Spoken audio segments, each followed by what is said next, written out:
नमस्कार साथियों, हिंदी नाट्यशाला चैनल में आप सभी का पुनः हार्दिक अभिनंदन है। हम पढ़ रहे हैं फणीश्वर नाथ रेणु का प्रसिद्ध आंचलिक उपन्यास मैला आंचल। इसके अंतर्गत दृश्य नंबर 21 से आज की कक्षा का प्रारंभ करेंगे। 3-4 लाइनें पिछले दृश्य नंबर 20 की रह गई थी। अब आप देख रहे हैं कि मेरीगंज का वातावरण बदल रहा है। मजदूर वर्ग, आम वर्ग जाग रहा है। कालीचरण के नेतृत्व में जो मजदूर वर्ग है उसने मना कर दिया जमींदारों को कि हम कोरे कागज पर अपने दस्तखत या टीप नहीं देंगे।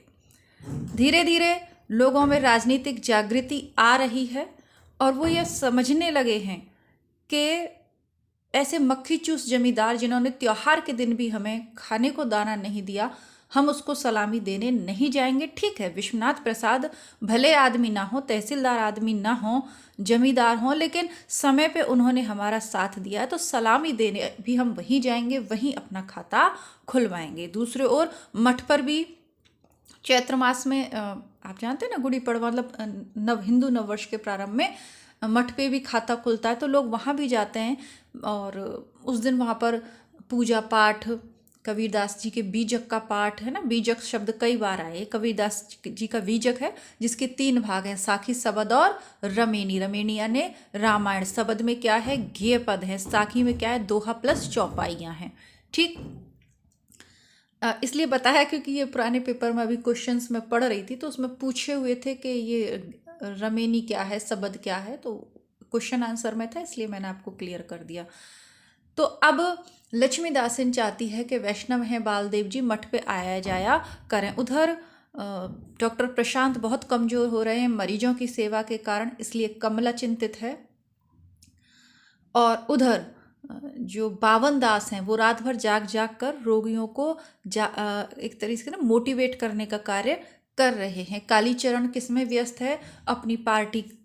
उसको लग रहा है कि मेरी पार्टी के माध्यम से इन गरीब मजदूरों का भला होगा। वो नहीं समझ अब कालीचरण नेता तो है लेकिन वो उस तरीके का नेता नहीं है। वो नहीं समझ पाता कि ये दल बल किसी के नहीं होते। दूसरी ओर ये जो हैं बालदेव जी, इनकी बुरी स्थिति है क्योंकि कांग्रेस में इन्हें कोई पूछ नहीं रहा और कालीचरण उनका चेला है तो वो उस पार्टी में जाना नहीं चाहते। तो ये मोटी मोटी पूरी रूपरेखा मैंने अब आपको बता दी। अब आप आगे की कथा सुनिएगा। लक्ष्मीदासन के दिल में बालदेव जी ने घर कर लिया है। ठीक है, तो प्रेम का माहौल है, सबके मन में प्रेम पनप रहा है। खाता बही के दिन आए थे, एकदम मूक गए हैं बालदेव जी। लक्ष्मी कितना समझाती है कि काम काज छोड़कर कुछ दिन आराम कीजिए, लेकिन कौन सुनता है।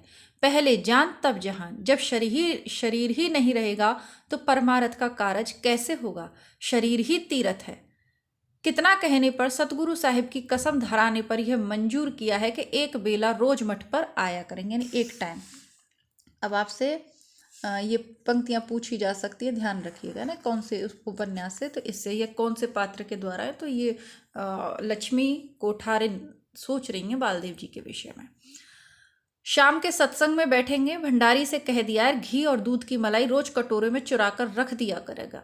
रामदास बालदेव का आना पसंद नहीं करता। जैसे भी हो बालदेव जी के शरीर की कुछ सेवा करेगी लक्ष्मी। अब बालदेव जी के आने में जरा भी देर होती है तो लक्ष्मी का दिल धड़कने लगता है, मन चंचल हो जाता है ना। दिल तो बच्चा है जी, है ना। आप जानते हैं, अब देखिए लक्ष्मी की जो स्थिति है तो लक्ष्मी के साथ तो एक तरीके से बचपन से ही जबरदस्ती वो अधीन है थी उस मठ के, मतलब जबरदस्ती ही की उन लोगों ने और उस पर बेचारी पे विरोध का कोई उपाय नहीं था या जो भी है। लेकिन उसने किसी से प्रेम नहीं किया। उसके मन में पहली बार प्रेम जागृत हुआ है बालदेव जी के लिए, वो भी उनके अच्छे गुणों और आचरणों को देखकर। अखिल भारतीय मेडिकल गजट में डॉक्टर प्रशांत मलेरियोलॉजिस्ट के रिसर्च की छमाई रिपोर्ट प्रकाशित हुई है।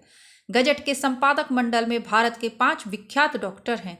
इस रिपोर्ट पर उन लोगों ने अपना अपना नोट दिया। मद्रास के doctor T Ramaswamy MSc, TDM कैल PhD एडिन, FRSJ एडिन ने लिखा है कि हमें विश्वास हो गया है कि डॉक्टर प्रशांत मलेरिया और काला आजार के बारे में ऐसे तथ्यों का उद्घाटन करेंगे जिससे हम अब तक अनभिज्ञ थे।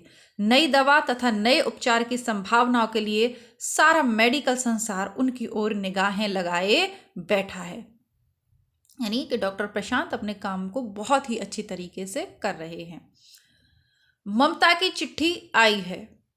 पटना मेडिकल कॉलेज को इस बात पर गर्व है कि बिहार का एकमात्र मलेरियोलॉजिस्ट डॉक्टर प्रशांत उसकी ही देन है। तो ये कहाँ से? पटना मेडिकल कॉलेज से ये इन्होंने शिक्षा दीक्षा पाई है। ममता कौन है? इनकी सहपाठी और मित्र है। ममता ने भी बहुत सी बातें लिखी हैं, बहुत सी बातें जिन्हें प्रशांत करीब करीब भूल गया है या भूल जाना चाहता है। लाइनों पे, शब्दों पे ध्यान दीजिए। भूल जाना चाहता है। क्यों भूल जाना चाहता है? क्योंकि अब ममता उसकी जीवन का हिस्सा नहीं है। उसके जीवन का हिस्सा कौन है? कमली। और पुरुष लोग कितने भी अच्छे हों, लेकिन पुराने को भूलने में बहुत जल्दी कर देते हैं। चलिए, डॉक्टर ममता श्रीवास्तव। दरभंगा के प्रसिद्ध डॉक्टर काली प्रसाद श्रीवास्तव की सुपुत्री ममता ने डॉक्टरी पास करने के बाद एक हेल्थ यूनिट स्थापित की है। शहर के गरीब मोहल्लों में यूनिट ने अपनी सेवा कार्य का जो परिचय दिया है वह प्रशंसनीय है।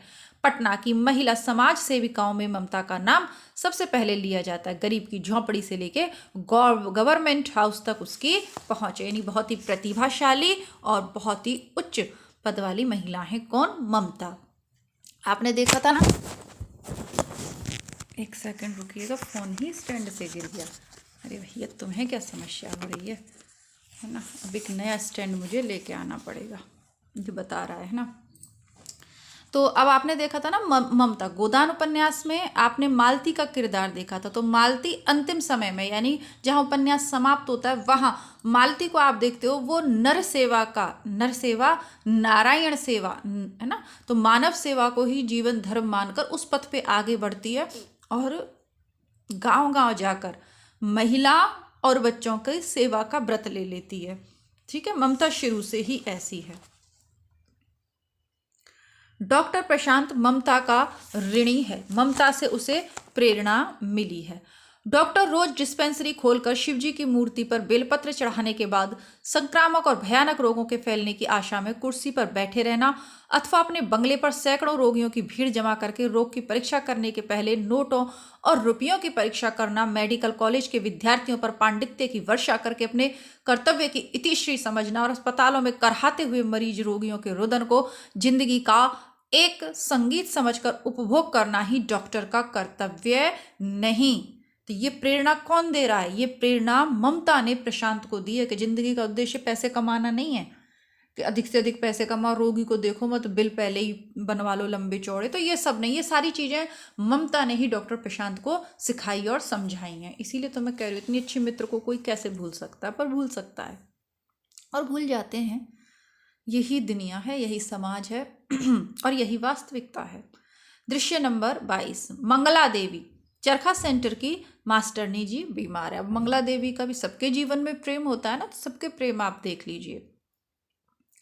डॉक्टर ने खून जांच कर देखा, काला आजार नहीं, टाइफाइड है। चरखा सेंटर के दोनों मास्टर तहसीलदार साहब के गुहाल में रहते हैं और मास्टरनी जी भगवान भगत की एक झोंपड़ी में। भगवान भगत ने गाड़ी बैल रखने के लिए एक झोंपड़ी बनाई थी, लेकिन अब अगले साल टीन का मकान लेने का इरादा है, इसलिए इस बार गाड़ी बैल नहीं खरीद सका। चरखा सेंटर खुलने पर गांव के लोगों ने भगवान भगत से कहा, घर तो खाली ही है, मास्टरनी जी के रहने के लिए घर नहीं है।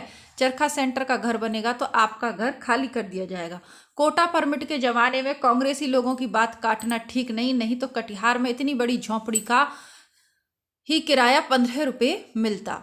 मंगला देवी ने हैजा के समय रात भर जागकर रोगियों की सेवा की और जब वह खुद बीमार पड़ी तो उसके पास बैठने वाला भी कोई नहीं, है ना। ऐसा ही तो होता है।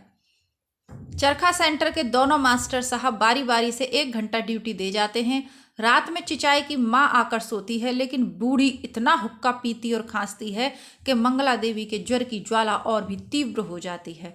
बुढ़िया जब सोती है तो इतने जोरों के खर्राटे लेती है कि पास पड़ोस की नींद खुल जाए। डॉक्टर कहता है कि यदि यही हालत रही तो संभालना मुश्किल होगा। घर खत लिखकर किसी को बुला लेना ठीक होगा। घर, यदि घर से कोई आने वाला होता अथवा खबर लेने वाला होता तो मंगला देवी चरखा सेंटर में भर्ती क्यों होती? उसे घर छोड़े हुए तो 5 साल हो गए हैं। उसे तो घर छोड़े 5 साल हो गए हैं। मंगला देवी ने दुनिया को अच्छी तरह पहचाना है। आदमी के अंदर के पशु को उसने बहुत बार करीब से देखा है। विधवा आश्रम, अबला आश्रम और बड़े बाबुओं के घर आया की जिंदगी उसने बिताई है। अबला नारी हर जगह अबला ही है, रूप और जवानी नहीं, यह भी गलत है।